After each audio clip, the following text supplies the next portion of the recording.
Jadi selama ini Bapak sama emak ngelakuin pesugihan. Semua harta yang Bapak miliki ini hasil dari pesugihan, Pak. Bapak sama emak jahat, bohongin dugong selama ini.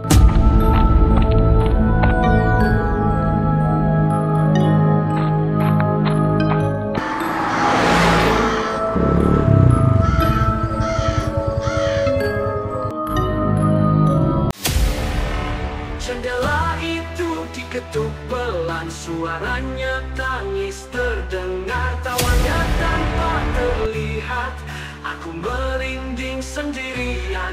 Halo kamu yang tak terlihat, aku di sini, engkau di sana. Ini bukan sekedar animasi horor.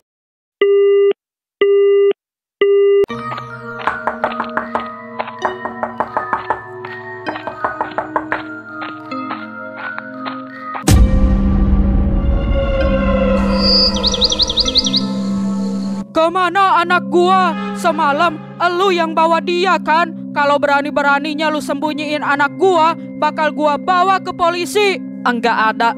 Dugong tadi saya anterin ke sekolah, pinjam seragam Jamal, sekalian saya bayarin SPP-nya yang nunggak itu.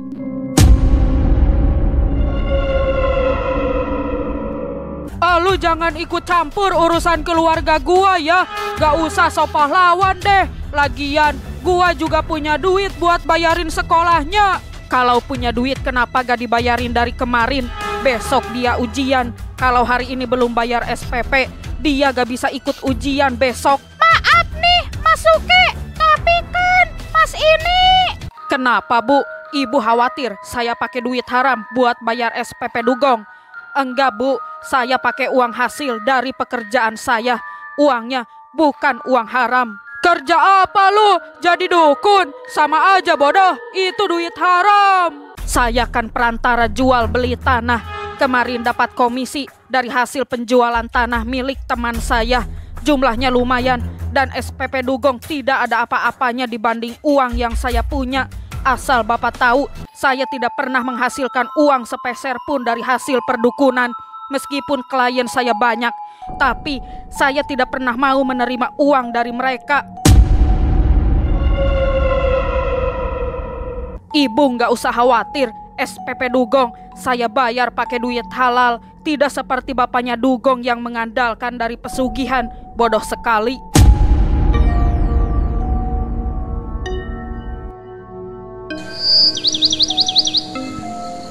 Saya ganti uangnya Mas. Nanti saya balik lagi ke sini bawa uangnya. Tidak usah Bu, saya nggak makan uang haram meskipun saya seorang dukun. Tapi Mas, sekarang kalian pergi dari sini atau saya akan menghancurkan pocong ijo itu.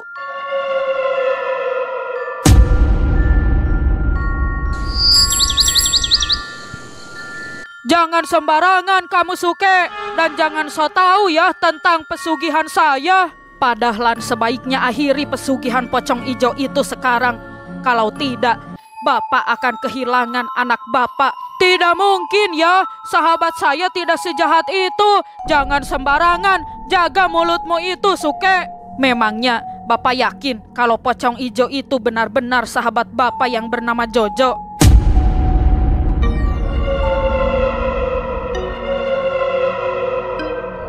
Kamu menantang saya, Suke. Kamu mau main-main sama saya? Ayo, kalau Bapak memang mau main-main sama saya.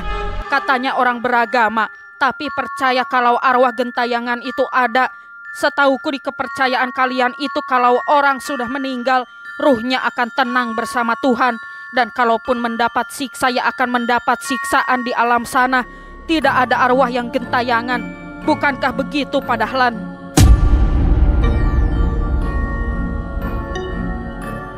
Oh iya, aku lupa kalau Pak Dahlan hanya memeluk agama, bukan mentaatinya.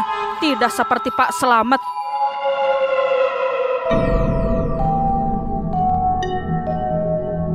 Ayo Bu, kita pergi aja dari sini. Gak bakal ada ujungnya ngadepin orang so suci kayak dia. Bisa-bisanya ngomongin agama, padahal dia dukun. Gak pantas kamu ceramahin saya, Suke. Dengan senang hati, silahkan pergi dari sini. Oh iya, satu lagi. Bapak harus ingat kalau setan yang berwarna hijau itu sebenarnya bukan sahabat Bapak, tapi dia iblis yang menyerupai sahabat Bapak dan menampakkan dirinya sebagai pocong. Rasa kehilangan Bapak terhadap sahabat Bapak lah yang membuat dia seolah serupa dengan sahabat Pak Dahlan.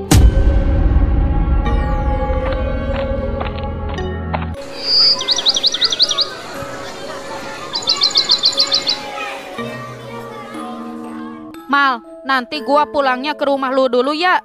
Gua nginep dulu boleh? Boleh, Gong. Santai aja. Mau nginep selamanya di rumah gue juga gak apa-apa. Malah gue senang karena ada teman. Gong, lu kenapa gak nginep di rumah gue aja sih kalau emang lo gak mau pulang ke rumah lo? Iya, Gong. Rumah gue kan selalu terbuka buat lo. Nginep di rumah gue aja ya. Kalau gue nginep di rumah lu berdua sama aja bohong. Tetap aja gua ketemu sama emak bapak. Kalau di rumah si Jamal kan di desa sebelah, jauh rumahnya.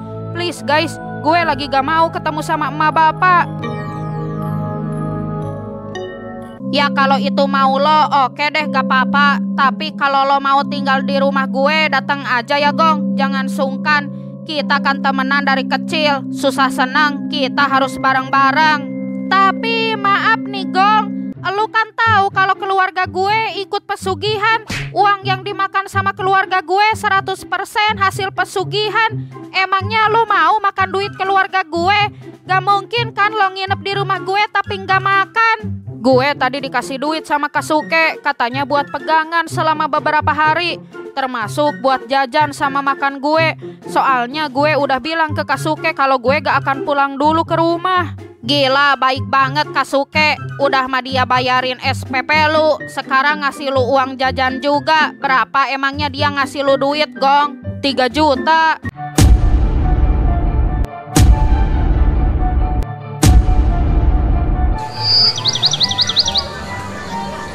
Buset, banyak bener. Itu mah sebulan juga masih ada sisa. Iya, gue udah nolak sebenarnya.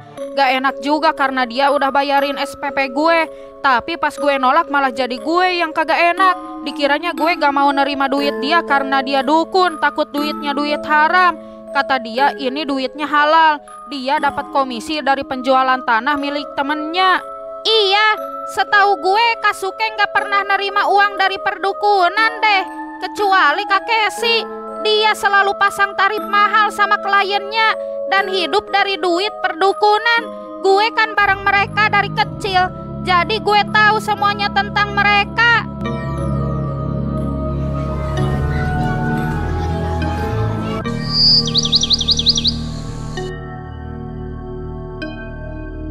Aku tidak menyangka Pak Dahlan ternyata sejahat itu. Berarti selama pesugihan ini dia sudah menumbalkan puluhan orang. Meskipun aku seorang dukun, terkadang aku juga merasa tidak tega dengan korban-korban tumbal pesugihan. Orang-orang yang tidak bersalah, bahkan tidak tahu apa-apa harus terenggut nyawanya.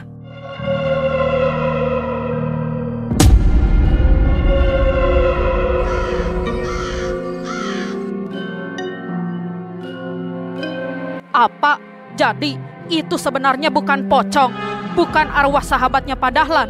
Iya Suke, lagi pula sejak kapan ada pocong berwarna hijau?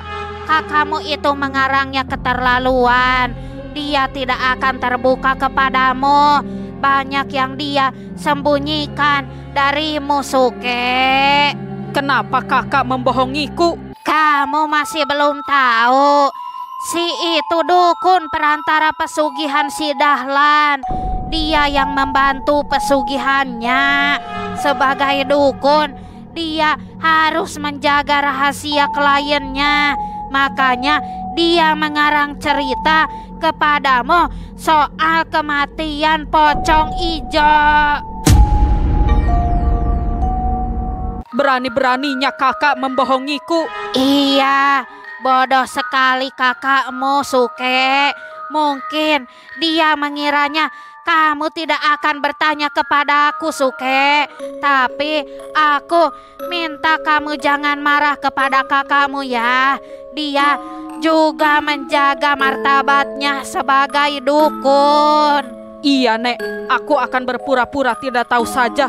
Lalu bagaimana dengan pesugihan Padahlan? Jadi, sebenarnya makhluk apa kalau itu bukan pocong?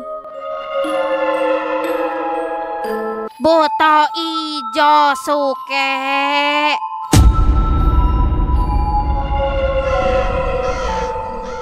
Tapi kata Aki Marai, dia itu pocong ijo, Nek. Marai sudah tua, kemampuannya sudah tidak bisa diandalkan. Terkadang bisa benar, terkadang juga bisa salah.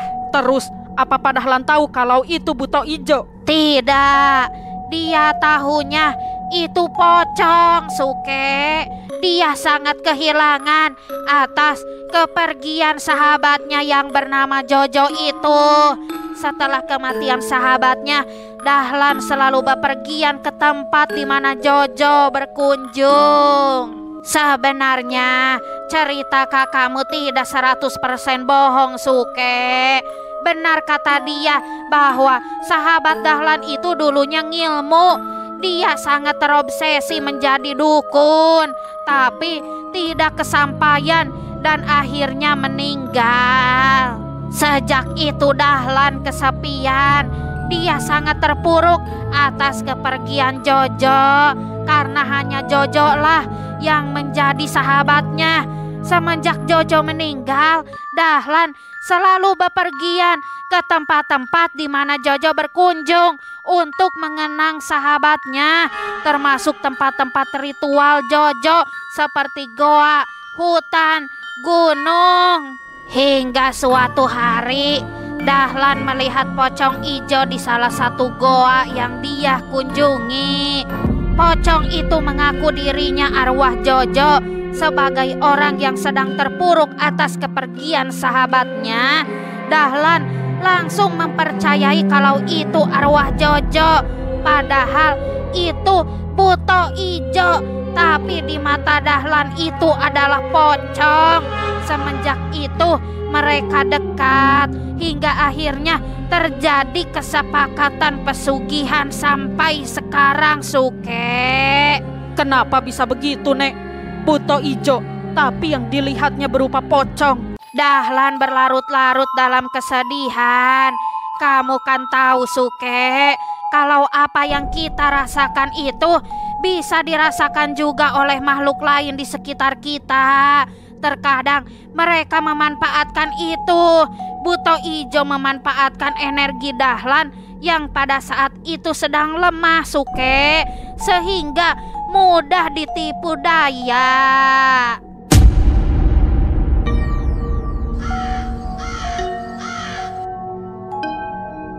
Nek, tolong ceritakan pesugihan Buto Ijo yang Padahlan lakukan. Aku pengen tahu gimana awal mulanya dia melakukan pesugihan. Terlalu panjang, Suke. Kalau diceritakan di sini, seharusnya ada serial khusus nanti tentang pesugihan Buto Ijo. Kamu suruh saja autornya. Ya sudah, kalau gitu aku mau bertemu dengan Buto Ijo itu, Nek. Nanti juga kamu akan melihatnya, Suke. Sabar dulu. Tapi kamu harus berhati-hati. Buto Ijo itu jahat dan menyeramkan. Ingat, jangan menemuinya tanpa aku.